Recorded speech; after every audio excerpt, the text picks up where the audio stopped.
মধ্যপ্রাচ্যে রাতে নীরবতা ভেঙে একের পর এক বিস্ফোরণের শব্দ আর সেই সঙ্গে নতুন এক ক্ষেপণাস্ত্রের আবির্ভাব। সব মিলিয়ে উত্তেজনা আরও বাড়ছে, ঘনীভূত হচ্ছে শঙ্কা। ইসরায়েল আমেরিকার আগ্রাসনের জবাব কড়ায় গণ্ডায় দিচ্ছে ইরান। ইরান জানিয়েছে তারা তাদের চলমান অপারেশন ট্রু প্রমিস 4-এর 65তম ধাপে ইসরায়েলের গুরুত্বপূর্ণ জ্বালানি স্থাপনাগুলো লক্ষ্য করে নতুন ধরনের বহু ওয়ারহেড বিশিষ্ট নাসরাল্লাহ ব্যালিস্টিক ক্ষেপণাস্ত্র ব্যবহার করেছে। এই প্রথমবারের মতো এই ক্ষেপণাস্ত্র ব্যবহারের দাবি করেছে সংস্থাটি।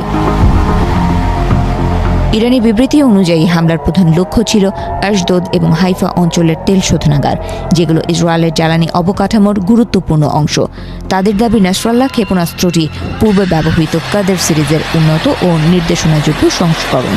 শুধু নতুন ক্ষেপণাস্ত্রই নয়, এই হামলায় আরও ব্যবহার করা হয়েছে খেইবার শেকান, এমাদ এবং হাসকাসেম সহ দীর্ঘ পাল্লার বিভিন্ন নির্ভুল ক্ষেপণাস্ত্র।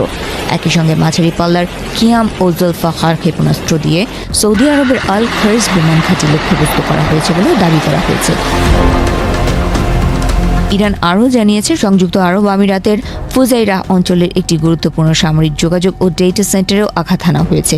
এছাড়া আল জাফরা বিমান ঘাঁটিতে অবস্থানরত মার্কিন বাহিনীকেও লক্ষ্য করে হামলা চালানো হয়েছে বলে তারা উল্লেখ করেছে। এই পরিস্থিতির মধ্যে ইসরায়েলের বিভিন্ন অঞ্চলে, বিশেষ করে হাইফা, কারমেল এবং গোলান মালভূমিতে একাধিক বিস্ফোরণের খবর জানিয়েছে স্থানীয় গণমাধ্যম।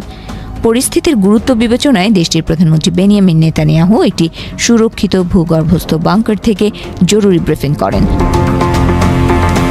অন্যদিকে ইসরায়েলের প্রধান আন্তর্জাতিক বিমানবন্দর বেন গুরিয়নে উল্লেখযোগ্য ক্ষয়ক্ষতির খবর পাওয়া গেছে। এর প্রভাবে দেশটির বিমান চলাচল খাতে বড় ধরনের বিঘ্ন সৃষ্টি হয়েছে।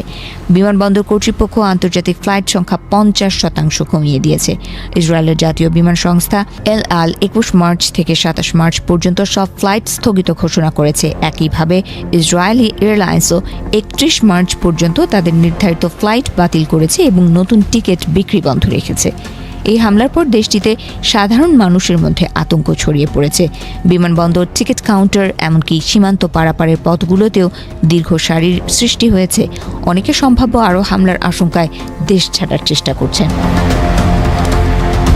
আইআরজিসি জানিয়েছে এই অভিযান শুরু হয়েছে যুক্তরাষ্ট্র ও ইসরায়েলের সাম্প্রতিক হামলার জবাবে, যেখানে ইরানের জ্বালানি স্থাপনাগুলো লক্ষ্যবস্তু করা হয়েছিল।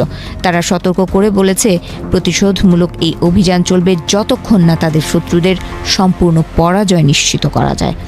ইরানের সশস্ত্র বাহিনীর কেন্দ্রীয় কমান্ডার একজন মুখপাত্র এক বিবৃতিতে বলেন, তারা যুক্তরাষ্ট্র ও ইসরায়েলের সব ধরনের অবকাঠামোকে বৈধ লক্ষ্য হিসেবে বিবেচনা করছে এবং সাম্প্রতিক হামলার পূর্ণ দায় স্বীকার করছে। এই ক্রমবর্ধমান উত্তেজনা মধ্যপ্রাচ্যে একটি বৃহত্তর সংঘাতের আশঙ্কা তৈরি করছে। আন্তর্জাতিক মহল পরিস্থিতি নিবিড়ভাবে পর্যবেক্ষণ করছে, তবে এখন পর্যন্ত বড় কোনো কূটনৈতিক সমাধানের ইঙ্গিত পাওয়া যায়নি।